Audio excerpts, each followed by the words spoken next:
Leo's insights are presented to challenge, inform, and encourage you in your quest to break free from school-based approaches to education.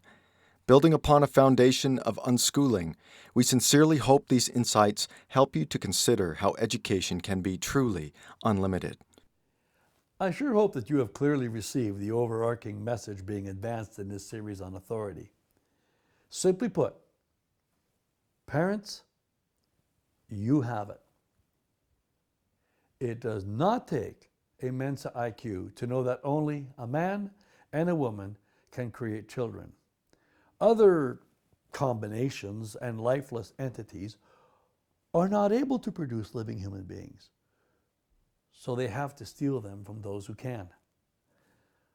That's essentially the bottom line. This is where things get a bit confusing. Dead agencies need families to produce children to maintain themselves, yet they seem to do everything possible to destroy family. Do we want children or not? Where would the education, health, and other related industries be without children? Yet the very people that need people to survive are often the greatest proponents of the very things that ends it all within a culture of death. Since parents, fathers in particular, have been given the authority to educate the children they propagate, there is a real concerted effort to disenfranchise them so that the dead agencies can program the children into what they think they should be. Fathers, therefore, need to be taken out. Mothers are usually a bit easier to manipulate. On the other hand, if we can tempt parents with goodies like daycare or convince moms that they cannot be successful without a career or that the government knows best, parents simply volunteer their children to agencies that pretend to have nothing but the best interest of children and parents at heart. The problem is, dead agencies have no heart, nor do they have blood, or guts, or brains for that matter. As long as we are willing to allow ourselves to be subjugated to government or church claims to having authority for the education of our children, we not only validate and empower them to continue in this vein, but we embolden them to reach even further into the family jurisdiction to make even more demands. Consider that when compulsory education was first introduced, children were 8, 9, 10 years of age before they started school. Today, it has become common practice to send them as young as 4 years of age. Nobody seems to question how this affects the children, but then again, it is cloaked as free daycare.